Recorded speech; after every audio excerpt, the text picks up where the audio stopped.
Hello everyone! Today we're starting a live stream and a recorded session with Laurence. And Laurence is VP of Sales at Energica. It's an electric motorbike company, and as you read in the description below, Laurence has quite a bit of experience. And I'd like to, first of all, thank you for coming and spending your Saturday at 3 p.m. talking to us. It's been a pleasure. And also I want to thank you for being such a good friend. And on that note, I'd like to ask you a couple of questions. So one of the questions which would be is, would you mind introducing yourself? So my name is Laurence Kuykendall. I'm actually the marketing director for Energica, which is a motorcycle company from Italy that makes electric motorcycles, the most powerful in the world. And before that, I worked with Ducati Motorcycles as a marketing director there for a couple of years here on the West Coast. And before that, I worked for BMW Motorrad USA, which is the motorcycle division of BMW North America, for about 12 years as marketing manager, brand manager, and apparel manager at my last gig there. So I've been in the motorcycle business all told roughly 25 years. There's a lot of stories there. Yeah, sometimes hair-raising, and sometimes funny, and sometimes the usual stuff that happens at big companies or small companies. That's cool. So when you started, you wrote in your bio that you came from oil and gas family, and you started at Chevron. Yeah, that's right. I grew up overseas, mostly Indonesia, Singapore, Northern Africa, Iran, and so on. And basically all of the oil-producing nations in the 1960s and 70s. My dad worked for Standard Oil, which now would probably be Amoco or something like that. And Amoco got acquired by British Petroleum. Yeah, all this stuff, you know. It's right. The oil business is very interesting because it's vital as far as modern life is concerned, but very much misunderstood. People have no idea what's required to get the oil out of the ground, to find it, and the profit margins in the oil business are actually razor thin at every level except the producer nation, which again people don't really know. Right. So I came to the States in 1976 in the middle of the gas crisis in California, and everybody was going on about the evil oil companies, and I was going, what do you mean? They're not evil, they're just regular businesses. And so I entered Chevron kind of by accident after I left Berkeley, and ended up working there for several years before I came to New York. But you did graduate from Berkeley, right? Yeah, exactly. First Berkeley and then Davis. So I got my master's in classics and ancient history, which had no relevance whatsoever to the business world, of course. But that's a fantastic degree. That's so much fun. Yeah, ancient Greek and Latin are not fun. They're interesting, they're engaging, you learn a great deal, but fun is no. It's not how I describe ancient languages. How would you describe ancient languages? Sort of like digging in an attic to find out what your great-grandfather left for you and finding out that you can't read his handwriting. It's basically what ancient languages are all about. Deciphering, to put it another way, when people wrote a memoir 100 years ago or 2,000 years ago, they had no idea what would follow them. So they are like on a different planet. And when you're a classicist or a historian, you can't use the value judgments of the present to judge the conceptions or the morality of people who lived 1,000 or 2,000 years before. Even though we come from them, it doesn't mean that we understand them. And, you know, so it's a mystery wrapped in an enigma. And, you know, it's very, very interesting, but motorcycles are even more interesting. Oh, yeah, that I concur. Okay. So, on that note, I know you are from New York, and you lived there for how long? Around 30 years. 30 years. And now we moved to California. Yes, back to California, where I grew up after my late teens or early 20s. So that must be a shock, or not?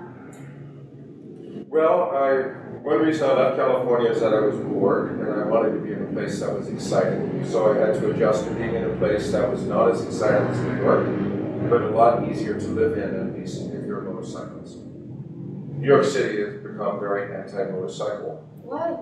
A succession of mayors who just don't like bikes. So Mayor Bloomberg doesn't like bikes? He hated bikes, and de Blasio's just like him.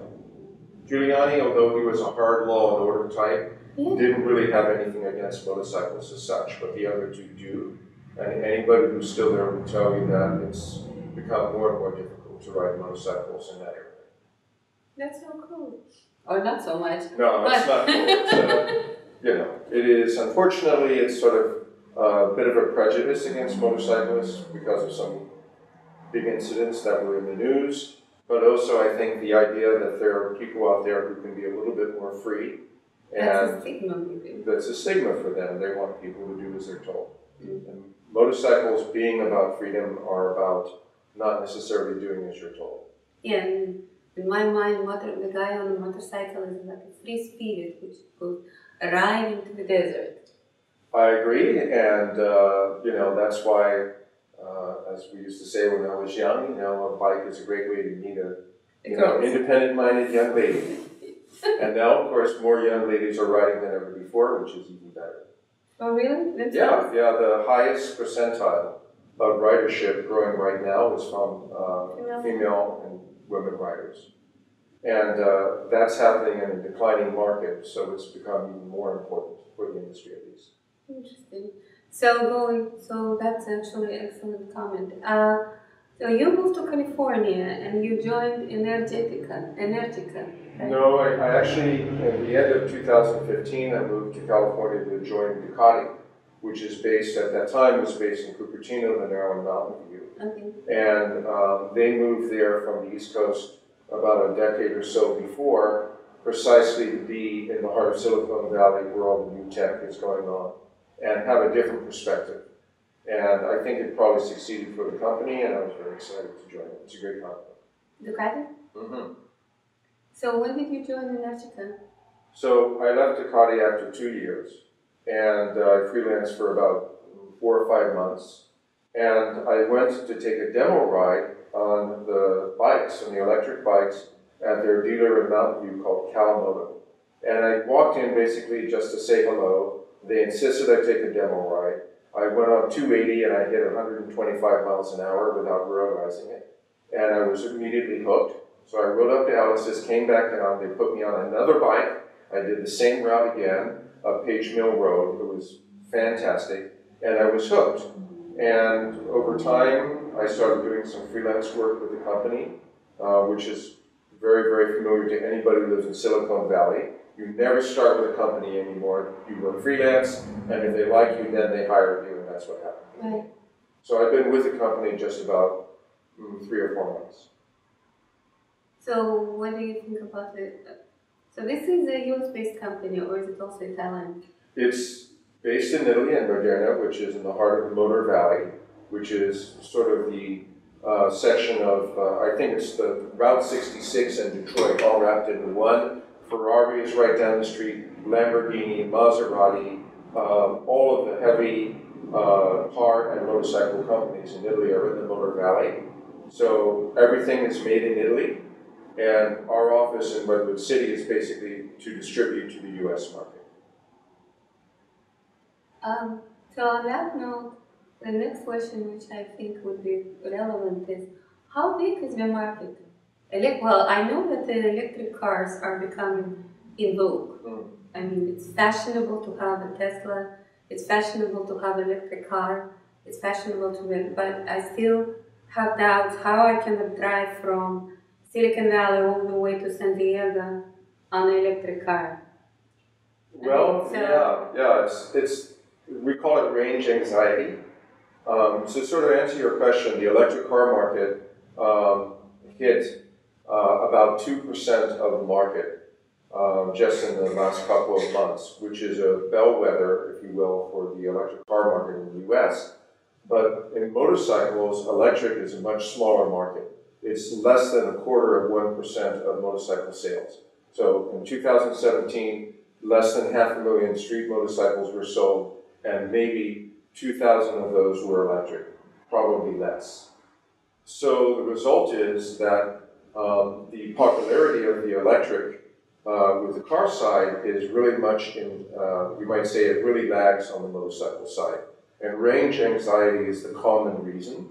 And there are two parts of that. The first is the range that the vehicle can go, but also the frequency of charging stations. Yeah. And especially level 2 and DC fast chargers or level 3. And this is really important because you can easily go from San Diego to San Francisco, no problem. You just need to know where the chargers are, and a lot of them are Tesla chargers. The challenge is if you have a different kind of electric car, not compatible with the Tesla chargers, there aren't as many charging stations, especially DC charging stations. So California is very forward in thinking in this respect. Out of about 48,000 charging stations in the entire country, California has about 17 or 18,000. Wow. So that's a big, big percentage. It's also responsible for well over half the EV sales in the United States. But California has a commitment to build another couple of 100,000. And right now, about maybe 2,000 of the chargers are DC fast chargers. For a car, that means you can charge in just 3 or 4 hours instead of 8 or 9 hours. And for a motorcycle like ours, the only one with DC charging, it means you can go from 0 to 85% charge in about 20 or 25 minutes. So it's a game changer. So the range anxiety goes down when you have more charging places, especially DC. Right. And at the same time, the battery technology is developing, so the distance that you can go without having to recharge is increasing basically on a biannual basis. And partly it's battery technology and partly is just having a larger battery. So we have the largest capacity battery of any motorcycle. We have DC charging. So our range on our motorcycles could be up to 100 to 120 miles. The thing is, the faster you go, the shorter you go. And when you have a bike that goes 150 miles an hour and has completely linear torque curve, the problem is you want to go faster. So the reality for me is, at the speed I like to go, and I hope no members of law enforcement are watching, I would probably get more like a 70 or an 80 mile range. If I go slow and I go at the pace of traffic, or there's a lot of traffic and you're going between cars, which is a great thing about California, then I could probably get more like 90. Yeah, this is my question is like, let's talk about California for a moment. So in California, we're spread out. You have Dublin, Livermore, and people commute. So the 880 traffic is horrible. Yep. 101 is jammed. So if I'm going from San Francisco to Bay to Gilmore or Livermore down to South Bay, I'm stuck in traffic. So electric motorcycles are a good solution because you can split the lanes. That's true, and you can also use, any motorcycle can use the HOV lane. Right. And if you have an electric car, you can also use the HOV lane, even if it's only you in the car. So that's true in a lot of states, which is a real benefit of having an electric car or any motorcycle. California, and I think one other or two other states on the West Coast are the only states where you can legally go between cars. Honestly, if you're on a motorcycle in heavy traffic, almost any state in the union, you'll go between cars, you just won't be doing it legally, which, depending on the state, could get you in a world of hurt. So that's one of the great things about California, one of the big contrasts between it and New York. Because in New York, they're very severe if you're going between cars, even in the worst traffic. So you can't split lanes? You can't split lanes there, and there are certain states like New York, Virginia, etc., that have a very dim view of people doing this. They consider it the same way as if a car were doing it. In other words, they consider it basically reckless driving, which it isn't. I mean, the studies have shown that driving between cars on a motorcycle is actually safer than sitting behind a car, especially when it's suddenly stopped. Many fatalities have resulted from a bike being behind a car where the oncoming driver only saw the brake lights of the car, and they stopped short of the car, but not short of the motorcycle. So it's a big problem, especially where you've got sudden stops on rather speedy roads. So would you say that having an electric motorcycle right now in California would be a great solution to the getting on time and not saying, oh, well, I was stuck in traffic, that's why I'm late? Well, the excuse you use your boss is up to you. Yeah, maybe it does remove, as a motorcyclist, your ability to use the same excuse. It's been a long time since I've ever used that excuse because I've been riding a bike for so many years, and I haven't owned a car since I was in my 20s. Any motorcycle is a great commuting solution. The advantage of the electric is twofold. The first is, especially if you have a round trip that's not too long, you can charge at home for basically nothing. Mm-hmm. So normally I would spend about $300 a month on gasoline to commute. Right. It's costing me basically around 60 or 70 cents to charge overnight at home. So it saves you money. The other thing is electric motorcycles and cars in general have a lot less maintenance, because instead of having an engine with 70 or 80 moving parts, you've got an engine with like 3. And you have less maintenance on your brakes and so on because you're using regenerative braking from the engine on the electric bike. You still have to worry about tires and chains and so on, just like you would on a motorcycle, regular motorcycle. But almost anything that takes place internally has far fewer parts and therefore less to go wrong, a lot less maintenance. So it's economical from that respect. The other advantage is when you're riding in traffic, you're doing absolutely nothing with the left side of your body. So it's easier. You can focus on your ride. You can enjoy your ride. The only challenge with an electric motorcycle is that on the right hand, where you have your throttle, it's completely linear.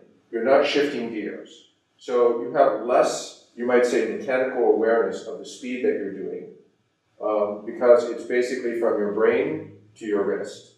And the result is you will find yourself going faster than you thought. So you have to think about what you're doing.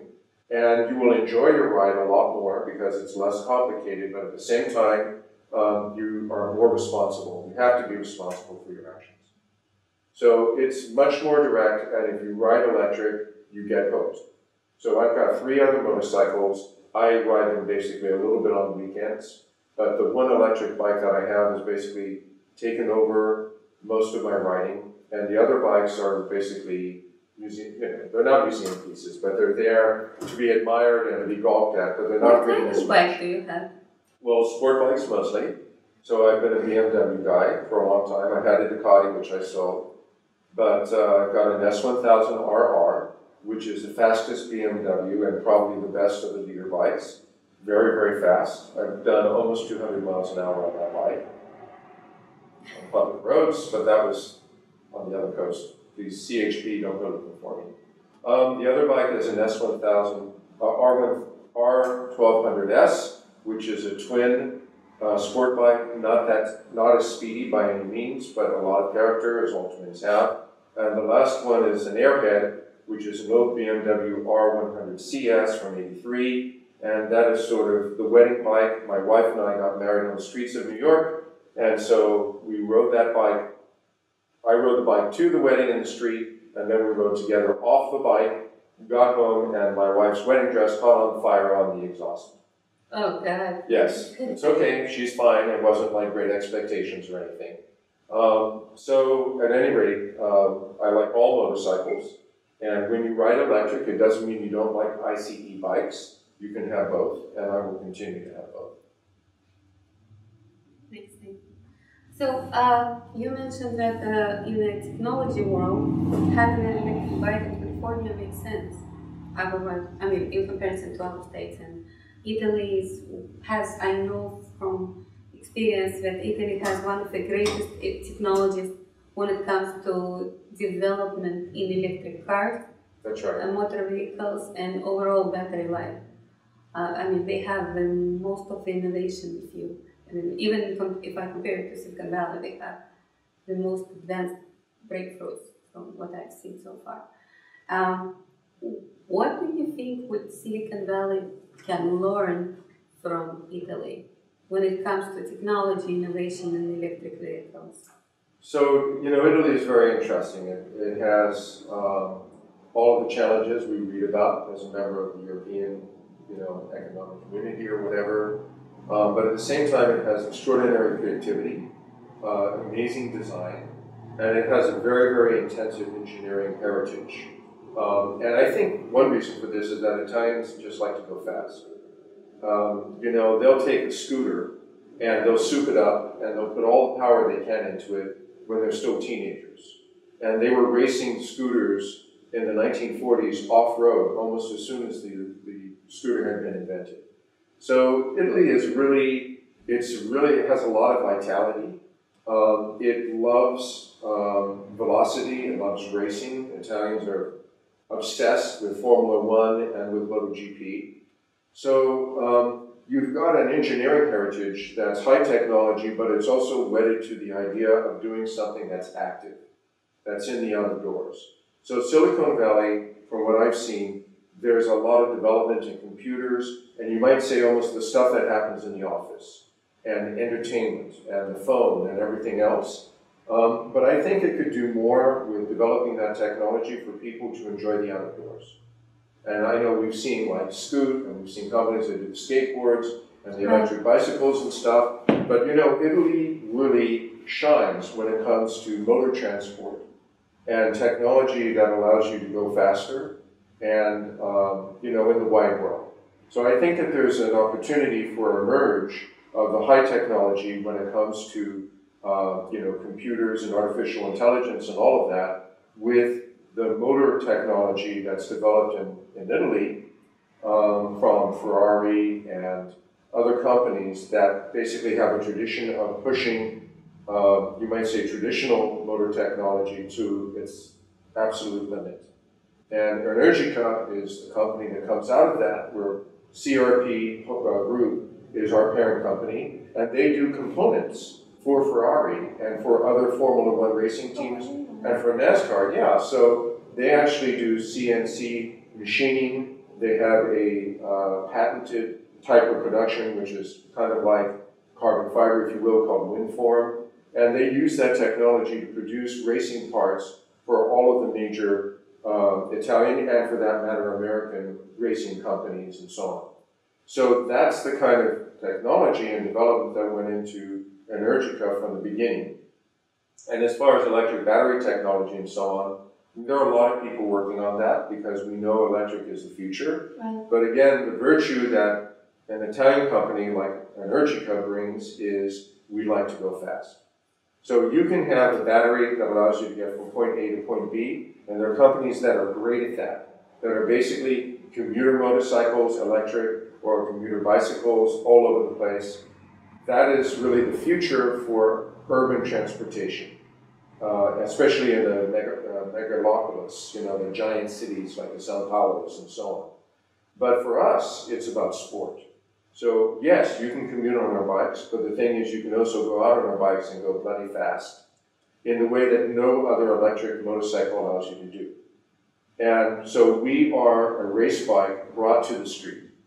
There are great companies that make race bikes just for the track, and they make bikes just for commuting, very practical. But we take that sort of... you combined it. We combine it. You know, we take, just like an Italian company does, right? We take, like Ferrari takes the race to the street. Ducati takes the race to the street. We do the same thing, but we're the only company that does it with electric, and not just with ICE.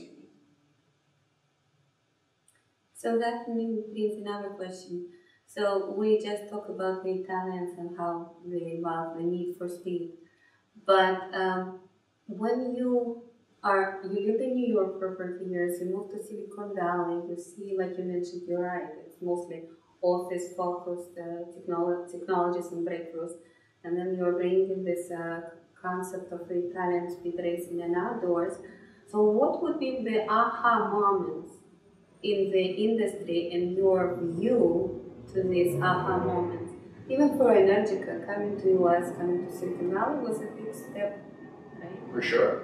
And to convince people in the Valley, to convince people in the US to start using electric bikes, you have to change your mindset. Because people, when I think about bikes, I think about Harley Davison. Mm-hmm. I think about BMW. I would never consider electric bike. Motorcycle, should we say. You know, it's a great question. And the challenge is, if you will, that bikes are not cars. So, to give you an example, only about 2.6% of the US population rides a street motorcycle. So you already have a proposition which is a minority appeal. And at the same time, you have electric, which appeals to a small minority, and a lot of the people who are interested in electric are interested in it because of its ecological benefits, you know, zero emissions and so on. And we have that, but at the same time, motorcycles are still about excitement and freedom. So you need to combine the excitement and the freedom that comes with motorcycles with the ecological benefits that come from a car. And the best analogy I can think of is Tesla. Because a lot of people are driving Tesla. They like the fact that it's ecologically sounder than, you know, gas energy, you know, vehicle. Right. But at the same time, that's not why they're driving a Tesla. They're driving a Tesla because it's amazing acceleration, great handling. It's a premium vehicle. It's put together in a really, really, really interesting way. It's high technology, etc. In other words, it's, I don't want to say luxury, but it's definitely a premium vehicle. So Energica is similar. We're appealing to people who are early adopters, like Tesla. We're appealing to people who want not really luxury, but they want premium. They want something with high technology, very high quality of manufacture, you know, something that's really justifies the premium price you have to pay. But at the same time, they want to go fast. And they want the excitement that comes from, you know, a transportation alternative that has massive torque and amazing acceleration. The aha moment is a realization that an electric motorcycle is first and foremost a motorcycle, and only secondarily electric. It cannot be sold the same way, or in a practical way, in the same way that a car could be, because cars and bikes are different. So the aha moment is that cars and bikes remain different, even though the former the electric propulsion may have something in common with an electric car. For the most part, the motorcycle remains something that's going to be different. And, you know, Harley has realized this, to come out with their own electric motorcycle that everybody's heard about. It remains to be seen exactly what kind of, you know, characteristics it will have, because Harley is not known for high-performance motorcycles as BMW is, or Ducati, or MV, okay? Those are high-performance brands with a strong racing heritage, and Harley Davidson's racing heritage is very narrow. So I suspect that their electric vehicle will be kind of like the brand is, which is a little less performance-oriented, a little bit more style-oriented. You see an electric vehicle out of Ducati or BMW, it would probably take after their brand characteristics. Our brand is wholly electric. So all those companies, when they make an electric bike, it's one part of what they're doing. And it's not their specialty. And it's not what they do for a living. But for Energica, it's what we do for a living. And that's why we're like a Tesla. Tesla doesn't make an electric car as an afterthought to a range of 30 other cars that they make that are ICE. It does only electric. We do only electric. There are only a couple of companies in the world right now that do just electric. We are one of them. For all the others who currently make a whole lineup of ICE bikes, remember, when you buy their electric bike, it's a bike that they made because they were forced to. It's not a bike they wanted to make. They did it because the market told them they had no choice. So, in a way, they're going to be a little begrudging about it. But that won't be the case with us or with another company that is electric only. And right now, in real terms, there's only one other electric company out there. And their type of bike is very different from ours. Their bike is good, but it's not what we make. It's a completely different thing. So there's room for everybody, basically. Oh yeah, I get it. If like people are saying it's a competition, you should welcome the competition. That means there is a market. Well, we're a niche product. It's not our goal to be making, 18 different models. At least it's not our immediate goal to do this. We're Italian. So we make the bikes that Italians are best at making, if you will, which is sport bikes. whether it's a naked or track-inspired bike or what have you. It's for others if they want to make a bike that is, like a touring bike or an enduro bike or a dirt bike or something like that. So that brings another question. I know that countries like India and China use a lot of scooters. Yeah. Electric scooters. That's right. It's extremely popular there. And electric motor vehicles motorcycles will be probably one of the go-to consumer markets there. What do you think about entering that market, or you already there? I don't think that we're in India or China just yet. Those are markets that are utilitarian and practical. They also have very high levels of atmospheric pollution, especially China, as we all know. So China has moved very aggressively to mandate the use of EV in every platform. So whether it's motorcycle or very small micro cars or regular cars, etc., and they've done it out of necessity because their pollution levels are life-threatening. It's an existential threat for them in a way that perhaps it isn't for other countries. And India, electric is gaining in popularity for the same reason, and also its practicality and so on. So I think it's just going to grow. I think those are countries that need it more, but it will be more utilitarian. And to be perfectly honest, you don't buy a premium Italian sport bike for utilitarian reasons, even though it could be something that you commute on, and a lot of our customers do. But nonetheless, if you're in India or in China, your option from a 125cc scooter is not to buy an $18,000 electric sport bike. Your choice instead is to go to the exact equivalent. And, I think that's where the market will really grow, quite frankly, because the growth of the mega city and the intensive urban environment is something which is happening internationally. Right, it is. Well, I see more and more that people tend to consolidate in mega cities. For sure. Mm-hmm. I don't know what our plans are in the future as far as that is concerned. Vespa has an electric scooter, BMW has an electric scooter. The pricing on those is both at such a level that I don't see that it would have broad appeal in China or India until the masses have a much higher income level. Well, that is true, but at the same time, even in China and India, I saw Teslas. So for sure. But again, it's a minority. It is definitely a minority. It's a niche market, yes, I agree. It's a niche market, but there is a market, especially with the consumers' capabilities of China today. It's definitely more focused on premium, high quality brands. And that's our niche as far, motorcycles in general, as far as the U.S. are concerned, are ridden for pleasure rather than practicality. But the interesting phenomenon in China is the rise of the micro EV. So this is a car which is smaller than a smart car, does not have airbags, is not entirely 100% legal by Chinese law, but there are lots of gray areas, and they're built all in China for Chinese consumers. And this is what is really increasing in number in China because the congestion there is so much greater. But that I don't see coming to the U.S., honestly. No, I don't see it either. U.S. is mostly focused on SUVs and trucks. Right. Listen, we're 3,000 miles wide and we still don't have that kind of population intensity. Wide roads? We have wide roads, and listen, it's interesting, Tesla obviously is developing an SUV. Well, they have an SUV, but they're developing a pickup truck and a truck and so on. And if those things prove to be popular, that's when you'll see sort of a change. But, we live in a free market and a capitalistic system, and that means that over time, the companies have to not try to force the consumer to change, but offer products that the consumer wants and that the consumer feels are valued. And that will happen in EV. At a certain point, the government subsidies will decrease. We'll have a charging network that will support a completely open market.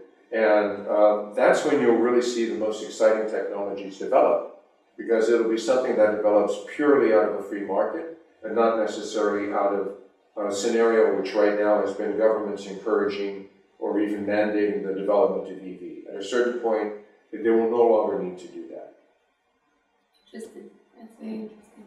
Because when I look at this bike, I'm saying, I want to ride that. Well, you know, the thing is, I don't think that you need, mandates are nice. It's always nice when you have a subsidy that encourages people to go to a greener alternative. That's a great thing. But the fact is, the bikes stand on their own. The value proposition, at least with our brand, as far as I'm concerned, is something that justifies it as a choice, regardless of any social mandate or any government mandate or any incentives or anything else. The value is there. The acceleration is outstanding. The quality of the product and the ride and everything is out of this world.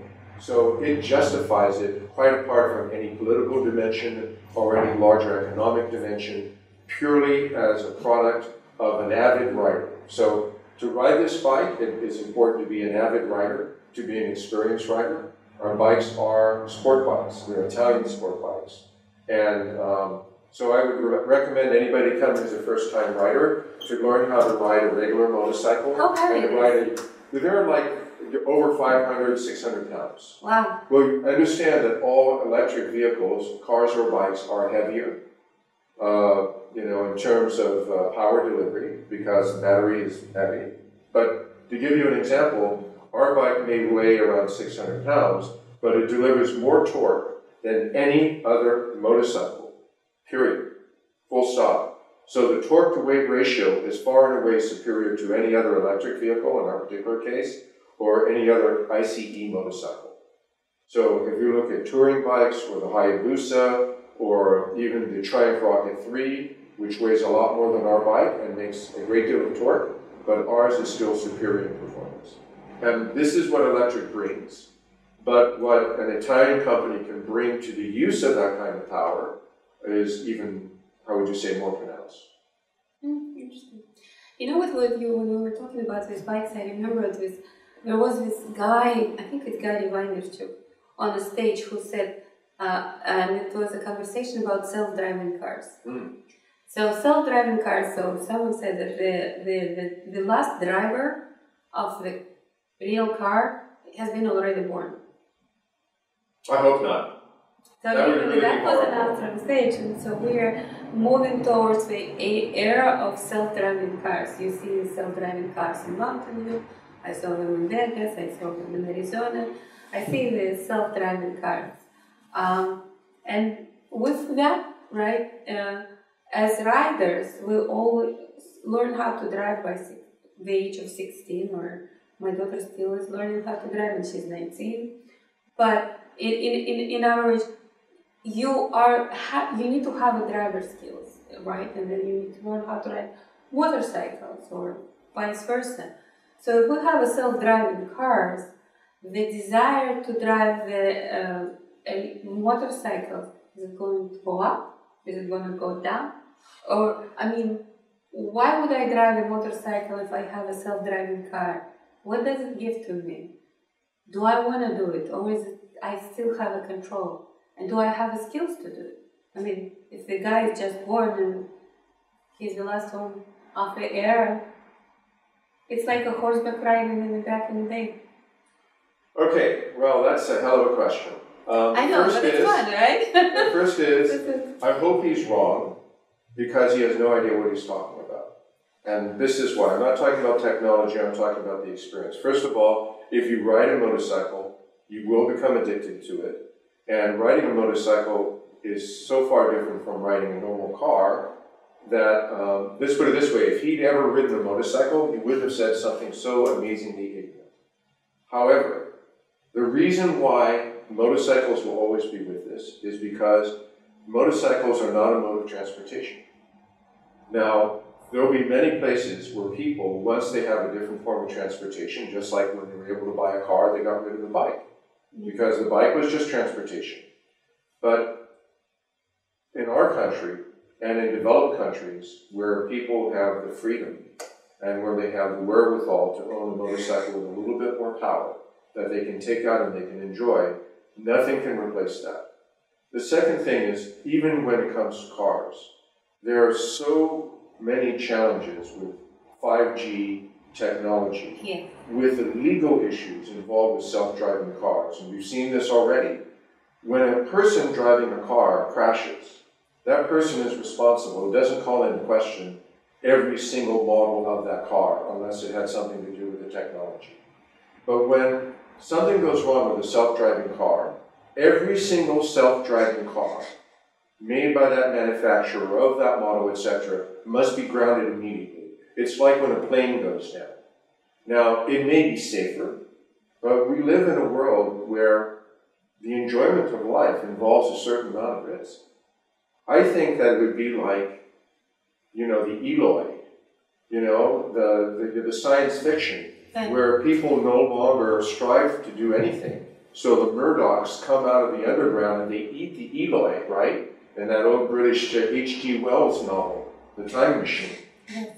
Who wants to live in a world without risk? Who wants to live in a world where you might as well just take a train? Because that's all it is. A self-driving car is just your own compartment in a train. It may be practical. It may be easier to do work on your way to, work on your way to work. But, I mean, that's really dystopian. I mean, that really is... I hope that day never comes. The pleasure of driving and the pleasure of riding, which is magnified from driving even a sports car, that day should never come to an end. Human civilization will lose an enormous amount if something like that comes to fruition. People were saying the same thing about horses.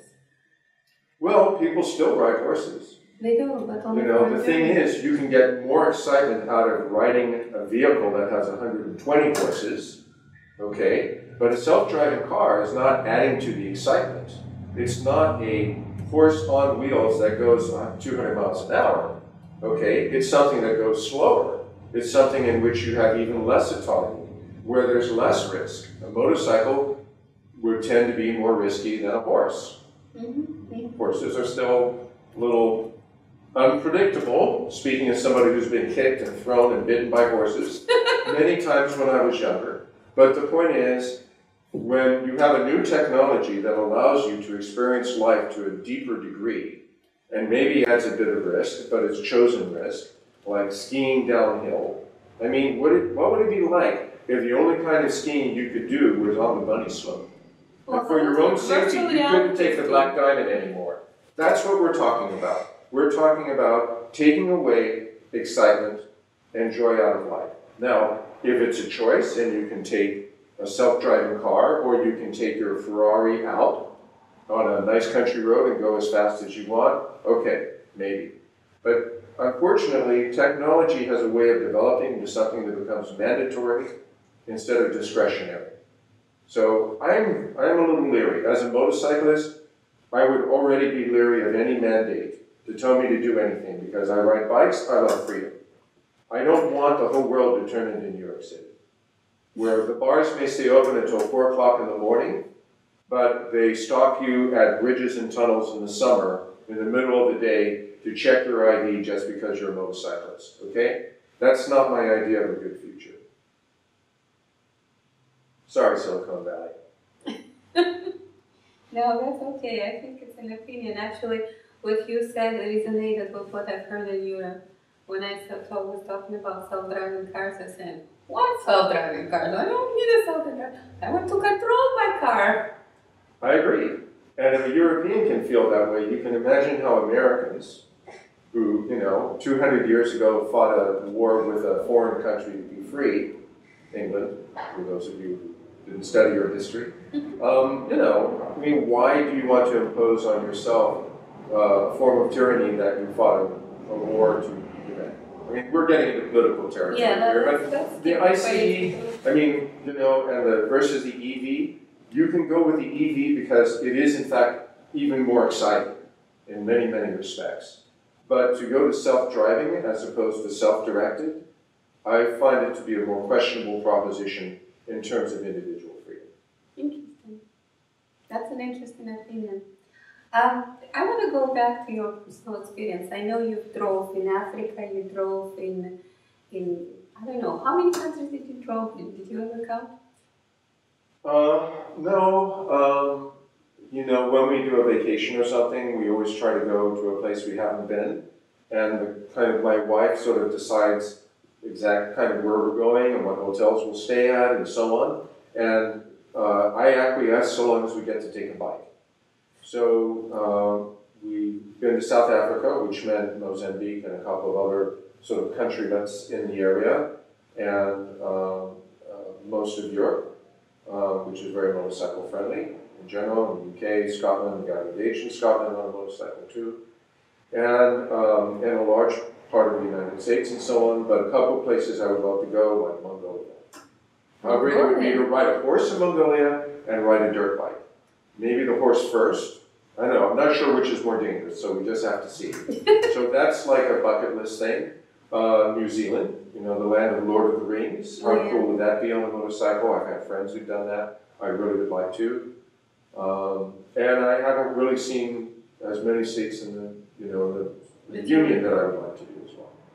What about Latin America? I've ridden in Latin America when I was younger. Yeah, why not? You know, that would be cool too. So from top to bottom? I mean, you and Charlie are talking about doing that ride again, but from, you know, Tierra del Fuego up to Alaska, I don't think I'd ever have the time to do something like that. You know, I'm not sure I'd ever get a chance to retire, and then I have cats. I can't leave the cats alone for so long. Yeah. But I would love to do something like that. I have a friend of mine named Helga Peterson, who did a book called Around the World on Two Wheels in 10 years. Oh, you have to give me the link. We should share it. Helga Peterson is an adventurer from Norway. A lot of Norwegian adventurers, as we all know, like Leif Erikson. And he rode a motorcycle back in the 1980s all around the world, popping down in Africa and Latin America and across the continents. One of the first to go across the Road of Bones, which goes through Siberia. He took a tour of motorcyclists the first time through Japan, China, and Siberia and so on. Yeah, and amazing. In fact, I think he's going to be in the Bay Area giving lectures at BMW dealers and so on in the next few weeks or months. I will let you know, so that your watchers can find out about it. Right. Yeah, an amazing, amazing guy. That's something. So out of all your trips on the bikes, what was your favorite? Or it's still in the heart? There was, we were riding in a group in Mozambique for a friend's birthday, and so we all took a trip down to South Africa. We went to Joburg and we rented bikes, and we had a guide and we rode through Kruger and so on. But the best part was going to a place called Jaja, which is the Mkubu River in Mozambique, a few miles away from the capital, Maputo, I think. And we got there, and the guide had assured us that the road was pretty firm because there'd been rain, but actually he was wrong. It was red sugar sand, it was very deep, and it was really difficult sand. We were riding BMW GSs, and it was about 40 miles to the place we had to go. So we got on our bikes and we rode like maniacs through these little villages, and we didn't dare lose speed because then we'd lose traction and fall over. And little kids were coming out waving their hands and doing these weird gang signs. And we were the first riders they'd ever seen on big bikes like that. And we got to the end, and it turned out part of our group couldn't do the ride because the sand was too deep. So we went back in a Land Rover, picked up their bikes, and rode their bikes over. And it was the most exhilarating ride to be riding where I'd never been before, in the middle of these crazy African villages with everybody coming out and cheering and yelling and screaming and just being so excited, trying to dodge goats and chickens and wild dogs and getting lost and everything. And it was a real adventure, but it was only 40 miles, so nothing could really go badly wrong. That was the best. I mean, when you ride a bike, stories just develop of themselves, and the longer the ride, the more stories you get. And it's something that in a car does not really happen as often, and that's one of the attractions. That's why riding is the best form of transportation, and the best possible pastime that could be is to ride. Interesting. Another question for you is, and it goes back to electric bikes because we're in Silicon Valley, is what would be your best advice to the Silicon Valley startup entrepreneurship world when you have, let's say, if I have a crystal ball, right, we'll have this amazing electrical technology which is developing, like you said, in Europe. And lots of people are looking for the solutions. I mean, looking for problems to provide a solution, right? And what would be the best advice for you? Like, give them some ideas. What they need to be improved? What are the problems which can be solved? Oh, I mean, that's a big question. But let's think about it. Okay, I have a crystal ball. This is my wish list. This is what I'd like to see. What do you want to see? So in a bike itself, maybe infrastructure around the bike, maybe it's something in a gear, in shoes, anything. That applies to everything. We have smart clothing, smart transportation, we have data analytics, we have electrical battery engines, we have it all, right? People are solving problems going from how your fingers are reacting and doing the torque, all the way down to your boots and how the tires are built. So I can answer that question. It's a big question because, just to start with the general, I think that when we talk about high tech, not that I'm an expert by any means, because I'm a troglodyte, I still love ICE engines, but it's the same rules of business that always apply. There's a demand, you supply a demand, but you have to anticipate a demand that may not exist yet, because the technology allows you to anticipate. When it comes to EV motorcycles, the thing that I want the most is for the charging infrastructure to develop, as it already is in many places, so that it'll be much easier to find places to charge quickly with DC fast chargers. And at the same time, we know that technology will develop so that you can get more range with equal performance, and that is just coming. This is inevitable. It is the nature of technology to develop. Maybe not exponentially, maybe in fits and starts, but it will happen. But a combination of those two factors is the integration of different types of technology. So when it comes to motorcycle, heads-up displays, which we've had in fighter pilots and all their visors, their helmet visors, for a long time, it's already been developed, but it's not quite at a point where it can be approved for full road use for all kinds of reasons, almost like the reasons for self-driving cars. Remote technology, for instance, Energica with Samsung in Italy developed a bike that has remote mirrors, which are basically cameras. So you can have either heads-up display or display on your dash, and with the same kind of proximity warnings that you already get in cars. So transferable technologies that occur in military applications or what have you, we've already seen the drone technology. Yeah. You know, you'll see that in commercial applications, but for bikes, it's about a lot of the things already exist, they exist in other applications. And that's the kind of thing that allows for a safer ride. It allows you to enjoy your ride more. Just like electric allows you to enjoy the ride more because unless you have to do the ride, the same thing comes true in terms of all the things you have to do to make sure you're safe. The reality is that all technology will never overcome the human brain, which is smarter than any technology that will ever be. Artificial intelligence will never come close to the human brain or even an animal brain. And the same is true with vehicle technology. Will never overcome the common sense and the experience and the intelligence of the rider. So these things are aids, but they can never, how would you say, replace. The human cannot be replaced. You can only provide even better tools for the human to use. And I'd love to see more of that in riding, but I think that it will come and it's inevitable. The big challenge for the motorcycle industry is the loss of 60% of our sales in the last decade. And that is primarily because younger people don't like to ride. So you asked for the crystal ball or my wish list. My wish is that more young people will experience riding and they will see there is nothing like it. It is like the experience of, just imagine downhill skiing, but being able to do it any day of the year just by going out, strapping on a helmet and getting on a bike. You'll have more excitement than any downhill skier. Why do you think the younger generation doesn't like riding bikes?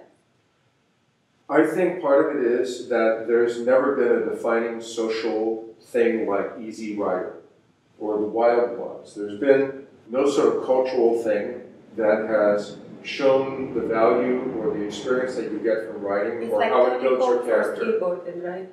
Right, exactly. And I think part of it is a fragmentation of entertainment. Mm-hmm. You know, a big movie would come out and everybody would see it, it would influence everybody. But now there's so many forms of entertainment. The fragmentation of experience means that you can't have one thing that can show how great writing is and influence an entire generation. Well, yes and no, because I don't want to go into this rampage, but social media is heavily influencing the opinions. So, once again, I've recently heard an opinion that luxury brands are undervaluing the use of media, and the influencers on these media channels can influence the followers, and the followers are in millions. For sure. It's if you find one guy who knows how to use that social media channel, the sales will go up. Our challenge is, it's not like an influencer that has fashion choices she puts together in her bedroom, influences people in the purchase of clothing or shoes, or an influencer who's talking about technology that anybody can access. The point about writing is that it's based on experience. It is a sport. So it is more similar to the challenge in hunting or skiing or water skiing or something like that. It's a skill that you have to acquire. And there are many great programs like the MIC is working, and the IMS have been working on programs to get people familiar with writing. Electric bicycles and motorcycles might be one of the ways to do it. But in social media, it is even more fragmented than general media. Just like people are not watching just 3 channels on television. People are using 3 or 4 different platforms for social media. And social media in and of itself is fragmented. So I could find somebody who's an influencer who could reach 10 million people. Guess what? There are only 10 million writers in the US. And we have 320 million consumers. And the number of people writing in the US is 2.6%. In the UK, it's 15%. In Germany or in Italy, it's 5 or 6 or more percent. So historically, we have a low level of ridership in the US. So if we have a generation that is less inclined to outdoor activity in general, it's not just our sport that's suffering, then I think it needs more than social media. It needs a revolution in the way that people think and experience. And social media, to me, is almost part of the problem. We're spending all of our time on social media instead of out there. I mean, listen to what parents say about their kids. They can't get them off the device, right? Well, that's the challenge. Yeah, but this is, it should be, I think personally it should be accepted and work with it, not fight it. Everybody in the industry is working with social media. They're no longer spending money in print or in broadcast. They're spending it in social media. They're spending it on Facebook ads, etc. But the results still aren't there. And I think that it is a cultural phenomenon, and I don't think any amount of advertising by itself does it. What we really need is Got Bike. Remember the old campaign, Got Milk? You need Got Bike. You need a culturally transformative paradigm which occurs from people understanding how great it is, and there is no greater way to demonstrate experience than by example. And so Brad Pitt is a motorcycle fanatic. He loves to ride. There are tons of celebrities in Hollywood who ride avidly. I mean, one of them even has his own motorcycle company. So those are the figures who need to step forward. Have an ad campaign called Got Bike, and that will start to change perceptions. Because when people find out that the musicians they admire of every age love to ride motorcycles, but there's been no, how would you say, unifying group in our industry that has helped to bring that about. So if I had to say one thing, it'd be Got Bike. We need a Got Milk for motorcyclists. It completely changed people's attitude about milk.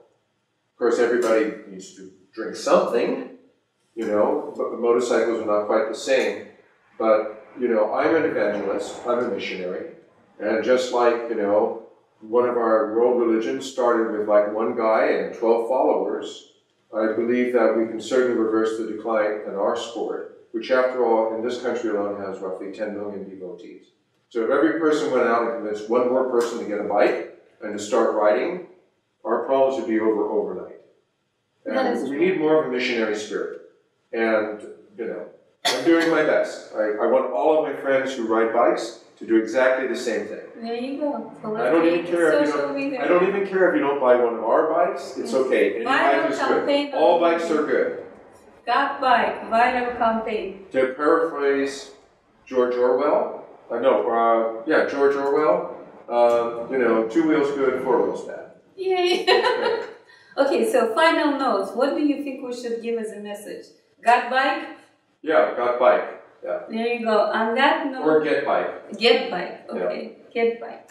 On that note, I'd like to thank you, Laurence, for this amazing conversation. Thank you. It's been a real privilege. And so, I really appreciate it. Like I said, Energica is electric motorcycle cars, which are currently available, and you can check them out. You've heard the ideas for improvements, so startup world, get to it. Help us to create a social movement, and I think we should all consider joining the ability to enjoy outdoors as much as we enjoy indoors. So Laurence, thank you very much for your conversation. Thank you, I really appreciate it. It's been a real pleasure. And send comments and get bike.